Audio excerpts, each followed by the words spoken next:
Bonjour, je suis Pierre-Antoine Grison, formateur certifié Ableton. Dans cette vidéo, je vais créer un morceau avec le dernier né des produits Ableton. Voici Ableton Move.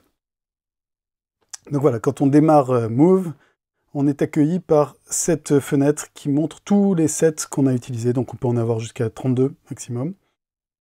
Le premier truc qui est sympa, c'est que donc on peut les lancer. Si je lance la lecture, là ça lance la lecture de ça. Et je peux passer à un autre set directement en le sélectionnant.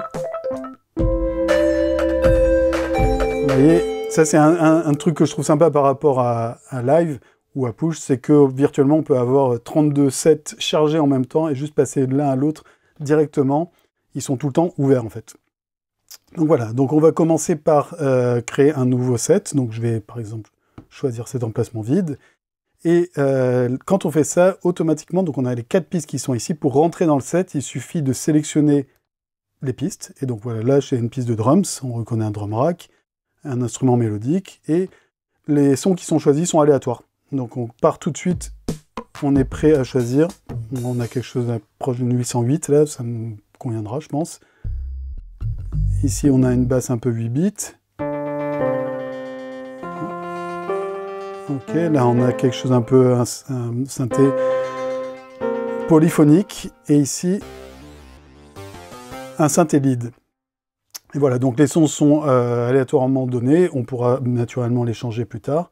Je vais commencer par programmer une rythmique. Donc pour ça, je vais utiliser le step séquenceur, qui est une des fonctionnalités que je trouve vraiment super bien foutues dans Move et que j'utilise vraiment souvent. Donc ici, je sélectionne mon son et la ligne du bas, c'est le step séquenceur. Donc je peux placer mes notes. Si c'est les notes avec les petits traits, ça va être tous mes temps. Bon, je vais essayer de partir sur un truc un peu plus breaké, voilà. Et je vais voilà, placer quelques notes.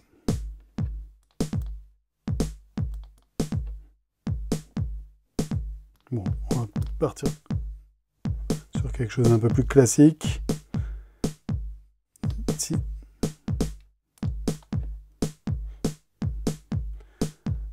Ok, donc là, si je veux, par exemple, je dis celle-là, je voudrais baisser sa vélocité, je maintiens le step appuyé et je vais baisser la vélocité avec ce bouton qui est le bouton de master, volume master, en fait tout le temps du volume. Ce sera aussi, si je veux changer le volume de la piste, je maintiens le bouton de la piste appuyé, je tourne le bouton.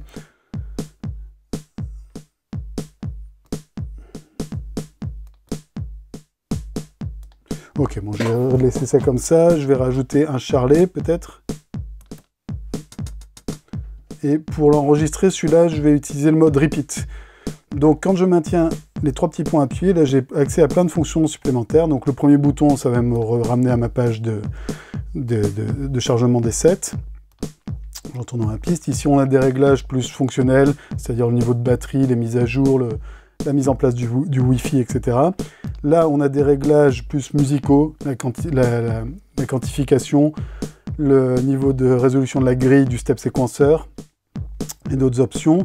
Et donc là on a le métronome, le tempo, le métronome, le groove, etc. Et donc moi ce qui m'intéresse c'est le repeat, c'est ce bouton là. Là j'ai le repeat rate qui s'affiche et je peux le changer en temps réel.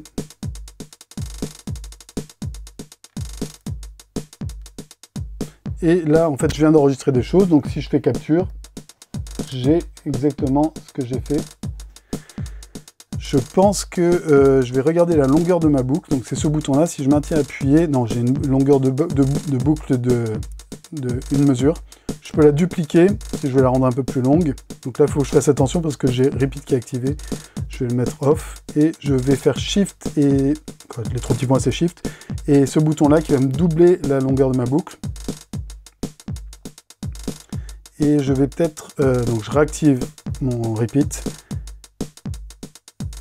Et je vais commencer par, je vais réenregistrer le début en me mettant à la double croche.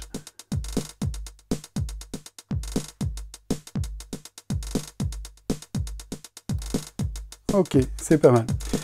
Je vais peut-être rajouter un nouveau son. Bon, il faut que je désactive repeat, sinon je vais avoir du mal à jouer en live.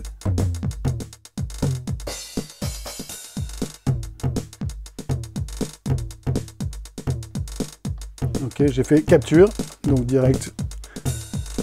Voilà. Celui-là, je peux le supprimer. Je vais quantifier ce que j'ai fait, donc je fais Shift et ce bouton-là, Quantize de 50%. Ah, le problème, c'est que ça va quantifier aussi mon charlet. Donc je fais marche arrière. Et est-ce que je peux quantifier uniquement un son? Je crois pas. Enfin, c'est un peu la même chose dans Live. Il faudrait que je puisse... Est-ce que si je sélectionne ça et que je le quantise... Non, c'est le clip entier qui est quantifié. Donc, il aurait fallu que je joue un peu plus précisément. Mais à la rigueur, s'il y a des... Bon, c'est pas vraiment un problème. Là, j'ai joué à peu près en rythme. Si jamais il y avait des notes qui me convenaient pas, je peux éventuellement les maintenir appuyées et les déplacer en appuyant sur les flèches de droite et de gauche. Donc c'est là par exemple, elle est un petit peu en retard. Donc je peux la remettre à 3%, c'est-à-dire quasiment quantifiée. Ok. Très bien. Maintenant, je vais peut-être un peu éditer ce son-là pour le rendre un peu plus vivant.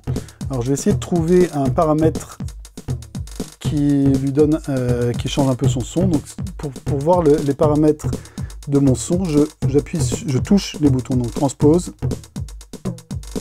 Ok, ça c'est le point de départ de mon sample. L'attaque, le hold, decay. Et puis là on est dans les playback effects parce qu'en fait chaque son, c'est pas un simpler qui joue, c'est un drum sampler, c'est une des nouveautés de 12.1 dans lequel il y a des effets intégrés. Et donc par exemple je peux mettre 8 bits et changer la résolution des bits. Ok, et donc je vais pouvoir faire, soit je peux enregistrer mon mouvement en temps réel, ou alors je peux faire éditer le paramètre mais en mode step séquenceur, c'est-à-dire que je maintiens une step appuyée et je lui donne une valeur. Ça c'est pareil, c'est des choses qui n'existent pas vraiment dans Live, qui sont propres à on peut le faire dans Push, mais je trouve que dans Move c'est vraiment super direct et assez plaisant. Donc pour chaque son j'ai des effets. Est-ce que par exemple si je mets, pareil je pourrais mettre le dernier son qui part à fond dans la reverb.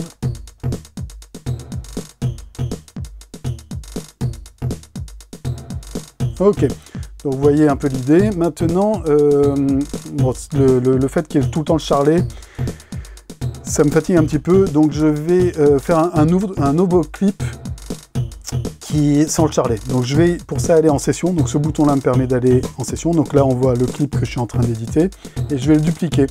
Je maintiens copie, je copie celui-là, et je le colle ici. Donc là j'ai une copie avec tout de mon clip tel que je l'entends. Je vais retourner dans le clip qui est actuellement en lecture et je vais supprimer les notes de charlet. Donc je fais poubelle, charlet. Voilà, donc ça me supprime le charlet.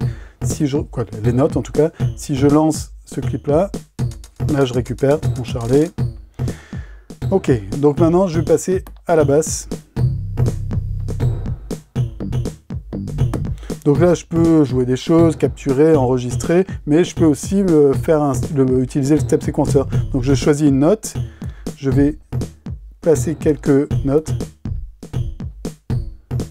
Bon, on n'entend pas trop parce que les notes sont très courtes, c'est des steps de 1/16e, mais si je maintiens la step appuyée et que je tourne, voilà, il y a la note length, là, donc je peux...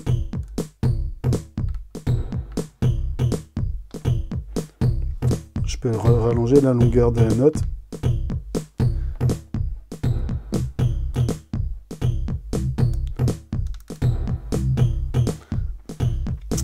Ok, et donc là je peux, si je veux essayer un autre son par exemple, donc là c'est le son qui m'a été mis par défaut, si je clique dessus, là je me retrouve dans le navigateur, et je peux donc passer d'un son à un autre. Et ça, c'est une des fonctionnalités que je trouve vraiment super dans Move, c'est le fait que c'est une option en fait qui est dans le menu ici, où on peut avoir, non pardon, le deuxième menu, le menu plus mélodique, qui est Auto Load On, qui fait que quand on passe d'un son à un autre, on l'entend directement, on n'a pas besoin de le charger, le fait de le sélectionner l'active.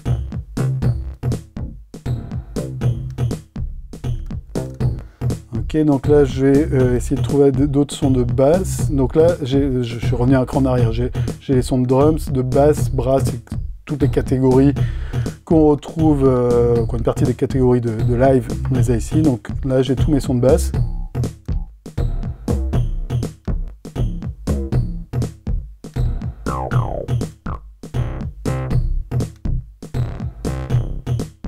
Ok, bon, je vais pas tous les passer en revue, mais voilà, si je dis que ce son-là me convient, je retourne dans l'édition. Donc là, le premier icône montre que c'est en fait c'est un wavetable qui est derrière. Ensuite, on a un saturator, on a deux effets, saturator et channel EQ. Peut-être que l'EQ, je vais pouvoir la remplacer par autre chose. Donc pareil, je reviens ici, je vais mettre peut-être un chorus.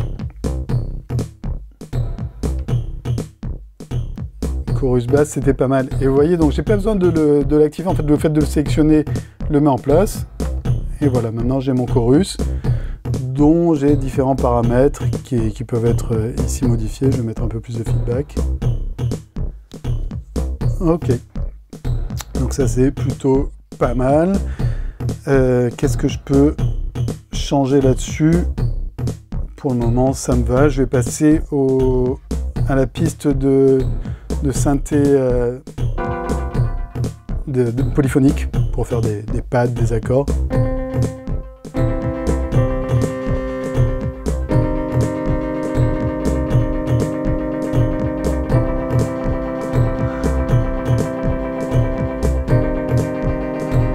Donc est-ce que si j'ai enregistré en live?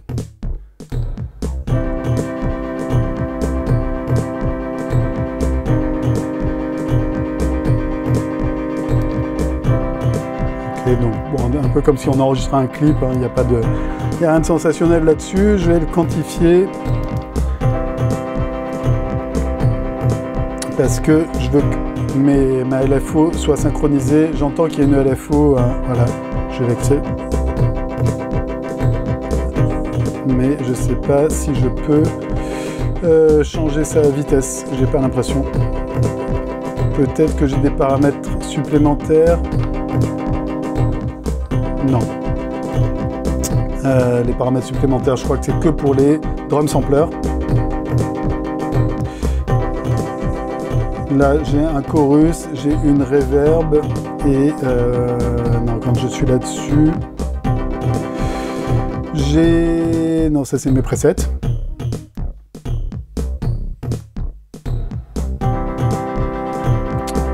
Et donc dans les effets que j'ai, c'est la quantité de LFO, mais je n'ai pas sa rapidité.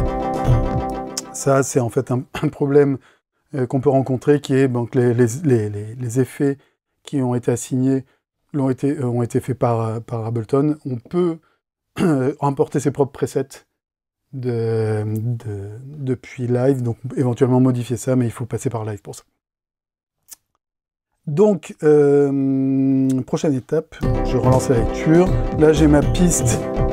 Si je vais baisser un peu son volume, donc je maintiens le niveau de piste activé. Je baisse ici le volume. Et je vais enregistrer, je vais utiliser le lead. Alors, je vais essayer de faire autre chose que d'utiliser le son de synthé. Je vais utiliser en fait l'entrée audio pour faire du sampling. Donc, il y a différentes manières de le faire. Je peux faire du resampling, c'est-à-dire enregistrer quelque chose qui tourne à l'intérieur de Move pour le mettre sur un pad. Moi, je vais utiliser le micro, où il y a une entrée audio, éventuellement, je pourrais enregistrer de la guitare ou un synthé externe, etc. Mais je vais utiliser le micro pour enregistrer ma voix, en espérant que le résultat ne soit pas trop catastrophique. Donc, j'appuie sur ce bouton-là pour passer en mode enregistrement.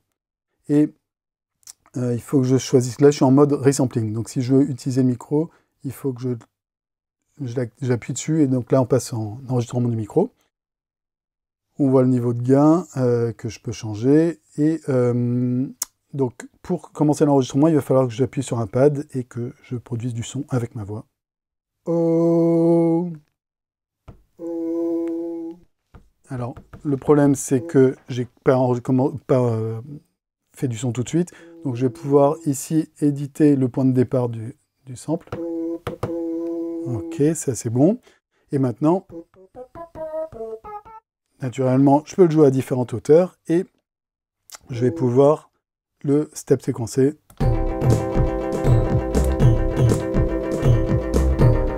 À part que le volume n'est pas très fort, donc je le maintiens appuyé.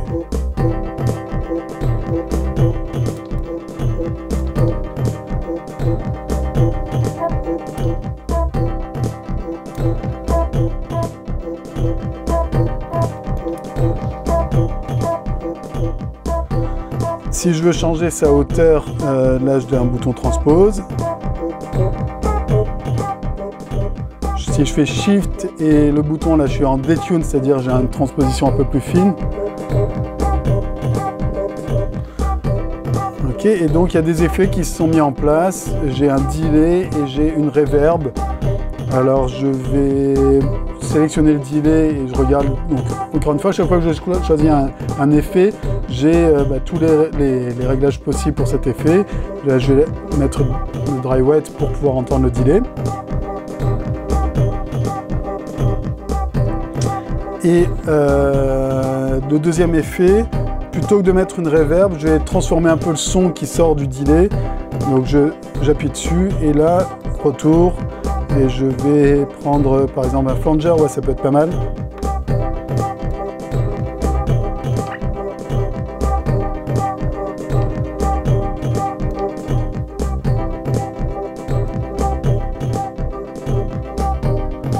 Ok, ça me plaît bien. Et vous voyez tout l'intérêt, encore une fois, de pouvoir passer d'un effet à l'autre et l'entendre directement appliquer. Le son de mes synthés, là, je vais voir si je peux un peu le changer. Je pense que si je baisse le filtre, voilà.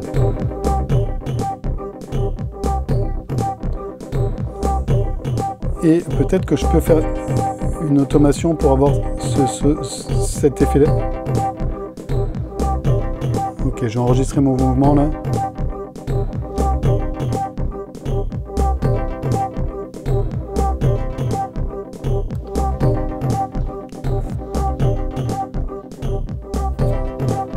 Ok, ça commence à prendre un peu forme tout ça. Maintenant le problème c'est que si je veux rajouter des éléments, je peux plus vraiment le faire parce que j'ai déjà utilisé mes 4 pistes. C'est là qu'il y a une fonctionnalité qui peut être intéressante et qui nous ramène un petit peu dans les années 60 quand on n'avait que des enregistreurs 4 pistes. C'est le fait de faire du resampling, c'est-à-dire par exemple cette piste-là je vais muter tout sauf ma voix. En soi, je pourrais la réenregistrer et la réutiliser telle qu'elle. Donc pour ça, je vais aller sur ma piste numéro 1, ma piste de drum, et prendre un pad qui n'est pas utilisé. On va dire celui-là, j'en ai pas besoin. J'appuie sur enregistrer. Là, il faut que je ne repasse pas en mode enregistrement du micro, mais enregistrement resampling. Et donc là, ce que je vais enregistrer, c'est en fait ce qui est en lecture. Et donc si je sélectionne mon pad,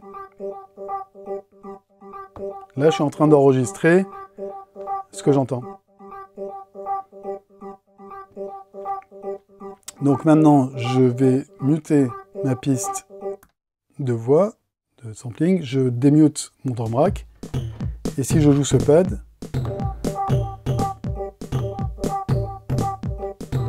là, je peux changer son decay.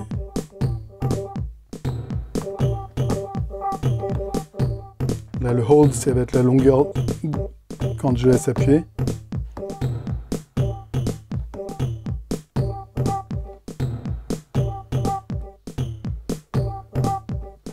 Ok, je vais me placer sur tous les deux temps, mettons. Non, le premier.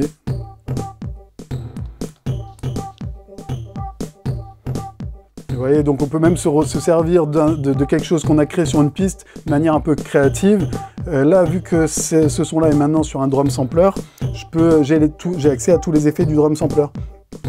Donc par exemple, si je vais là, j'ai comme effet stretch. J'aime bien le stretch, c'est un peu un son granulaire.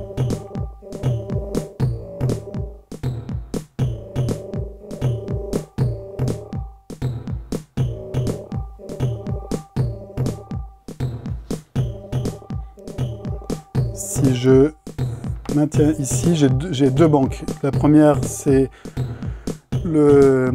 C'est les effets que je viens de montrer. La deuxième banque, ça c'est pour les drum samplers uniquement, c'est filter and setup. Donc je vais avoir ici la fréquence du filtre, la résonance, le type de filtre, le type d'enveloppe, c'est-à-dire gate, tant que ça va correspondre à la longueur de la note, trigger, ça va faire comme un one shot, et les chokes, la vélocité, etc. Donc on a voilà, accès à 2 banques d'effets. Et je vais rajouter sur ce pad là, je vais retourner dans ma banque principale pour changer, pas mettre du send, mais pas de la reverb, je veux dire, mais un delay.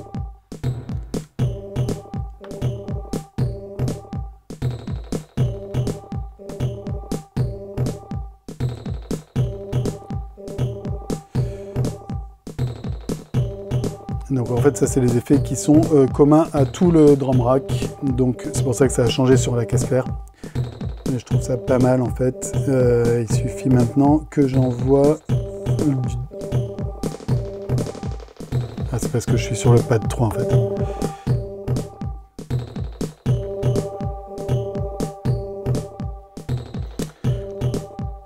Voilà, et donc je vais démuter le reste pour entendre.